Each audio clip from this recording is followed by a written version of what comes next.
Hello mga mare, welcome to my mini vlog.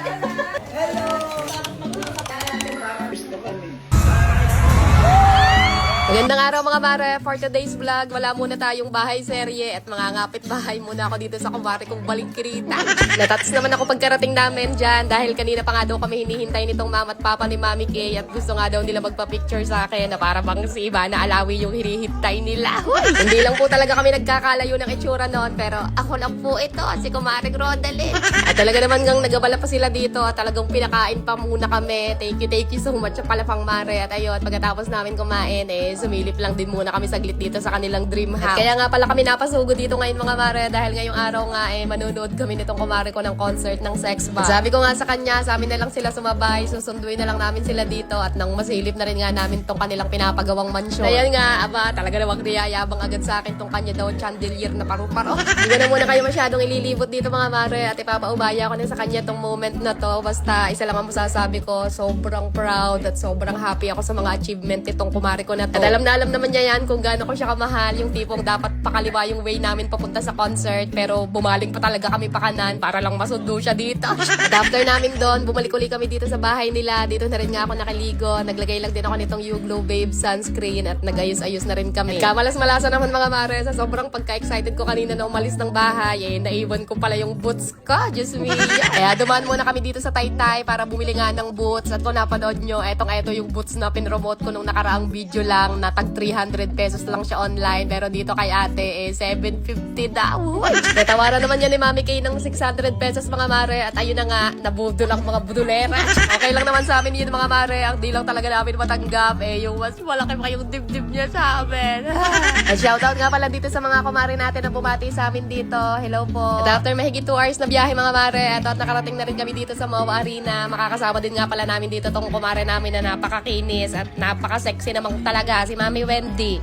Ala, gitera yarn. Sino ba naman kasi hindi mabubwisit mga mare? Tingnan nyo naman, apakakikinis, apakapuputi, at ewan ko ba, bakit etong dalawa pa na to yung napili kong barkadahe? At pagkapasok pa lang namin dito, ayan at meron na ulit mga bumabate, nagpapapicture, at talaga namang nakakataba lang ng puso. Hello po sa inyo mga mamis. Nice meeting you po. Tingnan nyo naman nga itong mga kumare ko na itong mga mare. Napakahaharot na para bang nalingat lang saglit yung nanay. Tapos kung ano-ano na agad kakulitan yung mga pinaggagawa nila dyan. And since medyo maaga pa naman itong mga mare, kaya nag-tiktok lang din muna kami saglit. At ayan, nakita din nga pala namin dito tong si Rochelle. At dati pa lang mga mare, pinapanood ko na to. Kaya ayan, at nagpa-picture na rin muna kami. At ayun mga mare, nung malapit na mag-start yung concert, pumasok na rin kami dito sa loob. Bali, bumili lang din muna kami ng makakain namin bago kami pumasok dito. At hindi pa rin nga kami mga nakakain. At kakaupo-upo pa nga lang namin, nag-opening number na rin kagad tong group na 1621 daw. Grabe, kay gagawa pong mga bata. Nagulat nga ako dyan mga mare nung biglang may kumalapit sa likod ko. Aba, at mga kumare din daw pala natin. Kaya sobrang nakakatawa lang dahil ganyan na pala talaga kayo karaming mga kumare ko. Hello sa inyo mga mare ko. Thank you so much sa pag-approach. At ayan, maya-maya pa nga nag-start na rin ang concert. Kaya hindi na muna ako chichika dito at sabay-sabay na lang muna tayo manood.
Alam niyo ba mga mare, eto pa lang yung first ever concert na napuntahan namin itong mga kumare ko na to. At grabe, sobrang worth it talaga yung naging experience namin dito. As in, mula umpisa hanggang matapos yung concert, sobrang nag-enjoy lang talaga kami. At shoutout nga pala dito sa mga naggagandahang mga kumare natin na to na nag-approach sa amin. Shoutout sa inyong lahat mga mare ko. Ay, thank you so much sa support na para bang member na rin tuloy kami ng Sex Bomb Girls sa sobrang init ng pagbati nyo sa amin. Pero thank you so much din dito sa mga napaka-supportive naming mga Jusawa na talaga namang hindi na namin nakuhang picturean kanina sa sobrang pagkahumaling namin sa Sex Bomb.